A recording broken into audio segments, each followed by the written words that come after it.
Running a subscription box business sounds simple.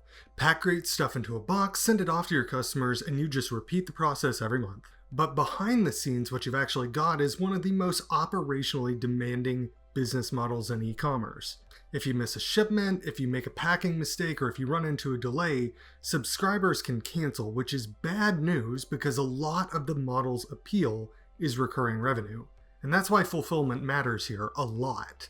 That's what we're going to talk about in this video. And before I forget, my name is Brandon here on behalf of Fulfillrite, a 3PL that has shipped for thousands of online sellers. There's more information about us down there in the description. Now let's go ahead and walk through what subscription box fulfillment really involves and how you can get it right. Step 1 is receiving inventory. Everything starts when your products arrive at the warehouse. That includes standard items, one-off inserts, promo samples, whatever it is that needs to go into this month's box. The job here is simple, but it's critical. You've got to count everything and inspect it and record it properly. If quantities or SKUs are mislabeled, kitting can fall apart later. So good fulfillment partners treat receiving as the foundation of the whole process. They don't just put stuff on a shelf and hope that it works out. Step 2 is organizing for kitting. Subscription boxes are rarely just a single item. They're bundles. They are rotating kits and seasonal campaigns. And that means that the warehouse needs to know exactly what goes with what. Not just what products are in stock, but which ones go together, when, and for which subscribers. You also want real-time inventory visibility here. If stock levels are dipping or components are missing, you want to know before it's going to become an issue.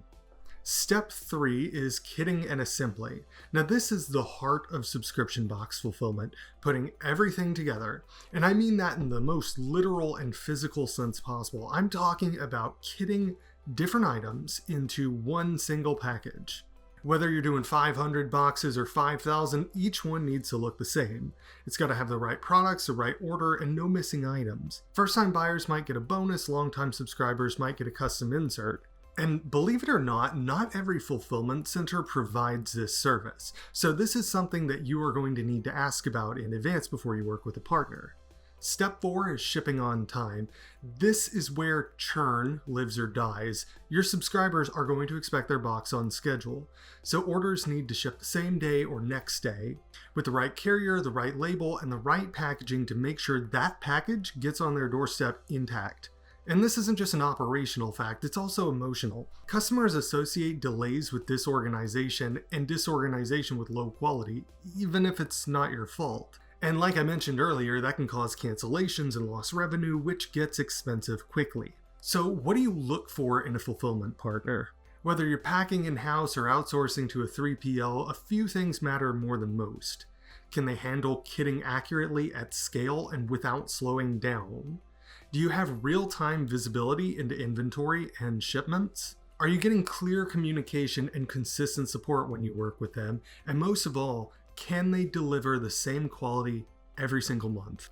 Because subscription box brands live or die by that kind of consistency.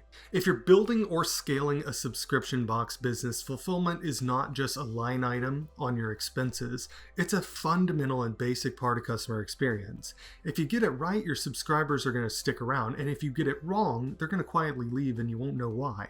Now, if you're curious how a fulfillment partner could support your next growth phase, we've got a lot more videos to help you think all of this through. And there's 3 in particular that I would like to recommend to you. First is What is a 3PL? Third-party logistics explained simply and clearly exactly what it sounds like. Can order fulfillment save you money? And how to find the right fulfillment company. It's a lot of good context here.